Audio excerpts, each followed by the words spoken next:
Yang kesulitan membeli rumah karena sulit mengumpulkan uang muka, ini ada kabar gembira karena mulai 1 Maret Bank Indonesia merilis aturan KPR DP 0% alias tanpa uang muka. Ya, dengan aturan tanpa uang muka ini pemirsa diharapkan industri properti yang sempat lesu saat pandemi kemarin kembali bergairah dan juga masyarakat kelas menengah ini dimudahkan dalam memiliki rumah.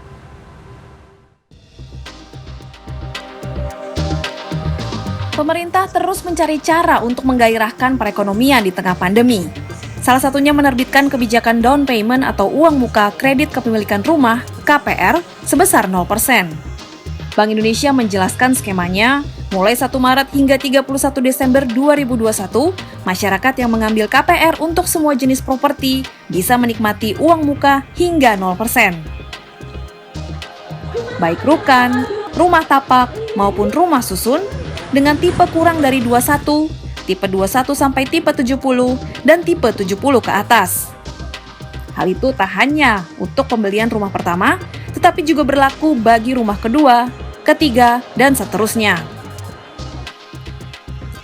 Jika NPL atau NPF bank di atas 5%, akan menanggung uang muka kredit sebesar 95% untuk tipe 21 sampai 70. Sementara untuk rumah tapak dan rumah susun tipe 70 ke atas, uang muka ditanggung perbankan sebanyak 95% untuk tangan pertama. Sedangkan kepemilikan kedua dan selanjutnya menjadi 90%. Tapi jangan khawatir, untuk kredit rumah tapak dan rumah susun dengan tipe lebih kecil dari tipe 21, tetap diberikan uang muka 0% untuk kepemilikan pertama. Namun kepemilikan kedua atau seterusnya, uang muka menjadi 5%. Untuk nilai loan to value itu pada KPR maupun pembiayaan syariah itu untuk yang bank yang memenuhi kriteria NPL atau NPF di bawah 5% itu dapat memberikan LTV itu sampai dengan 100%. Sementara kalau untuk yang tidak memenuhi kriteria NPL atau NPF itu kita masih membedakan, tetap kita longgarkan tetapi ada pembatasannya. Kecuali untuk yang fasilitas pertama untuk rumah tipe di bawah 21 itu tetap kita berikan 100%. Perbankan menyatakan siap menjalankan relaksasi ini dan akan fokus dalam mitigasi risiko. BRI misalnya akan menyasar nasabah yang ada untuk bisa mendapat fasilitas kepemilikan rumah pertama dengan besaran kredit harga rumah sebesar 300 juta sampai 500 juta rupiah. Tentunya dengan seleksi kriteria yang lebih ketat, misalnya memperhatikan besaran penghasilan dan kemampuan membayar cicilan kredit. Nah, jadi kami menyasar nasabah existing dan tentu di situasi yang seperti sekarang ini fokus utamanya adalah pastinya nasabah payroll gitu ya, untuk memastikan bahwa penghasilannya memang terjaga dengan baik. Nah, tentu nanti selection criteria lainnya adalah pasti dari sisi kira-kira size of kreditnya berapa besar. Nah, masing-masing bank tentu punya ketentuan-ketentuannya. Dan dari sisi collections pastinya nanti akan ada skema-skema, misalnya kalau DP 0% maka nasabah diwajibkan untuk menyediakan minimal 2 kali cicilan di dalam savings account-nya untuk kemudahan auto debit dari pembayarannya.